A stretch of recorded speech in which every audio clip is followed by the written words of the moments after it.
Hello, I'm the Reverend Jeff Garrison, pastor of two historic churches along the Blue Ridge Parkway in southwestern Virginia. This is God's country. And if you're ever traveling through this area, stop by and say hello. Now I'm here today to talk to you about Polity Overture 14 on streamlining the sale of property given to a congregation to fund ministry and mission. This overture makes it easier for faithful members to support mission in and through their local church. You know, in these hills, as with rural areas throughout our country, much of the wealth is tied to the land. If someone wants to make a significant contribution to their church, giving property is often the best option. Land that has appreciated in value can be given to a church with great tax benefit to the donor. But in real estate, timing is important. Our current book of order requires that gifts and sales of property be approved by both the congregation and by the presbytery. If someone wanted to make that kind of gift, I'm sure their college or the local hospital would be able to make it happen quickly. Sadly, that's not the case in our system. Let's make it easy to support mission. You know, if a faithful member of a congregation gave appreciated stocks or bonds, the church could take and sell those securities and immediately enjoy the benefit of them to help fund their mission.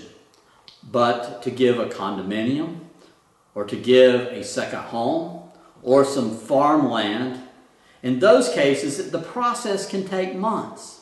This discourages donors, especially since other nonprofits can and will quickly accept their gifts.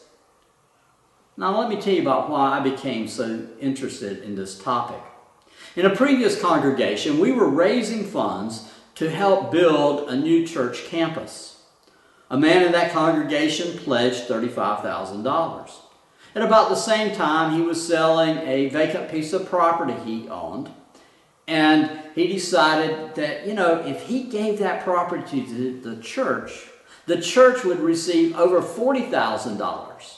But if he sold it himself, he was going to have to pay capital gains and would receive much less than the $35,000 he had pledged.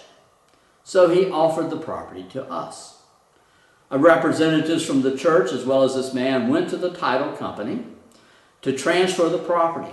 And the first thing the title officer asked was for the congregational and the presbytery meetings relating to receiving this property. We had to go back and have these meetings quickly in order to receive this gift. Currently, I can give appreciated securities, stocks, bonds, or mutual funds. They can be immediately sold and used to fund ministry. I can also give a car or a boat or other valuables.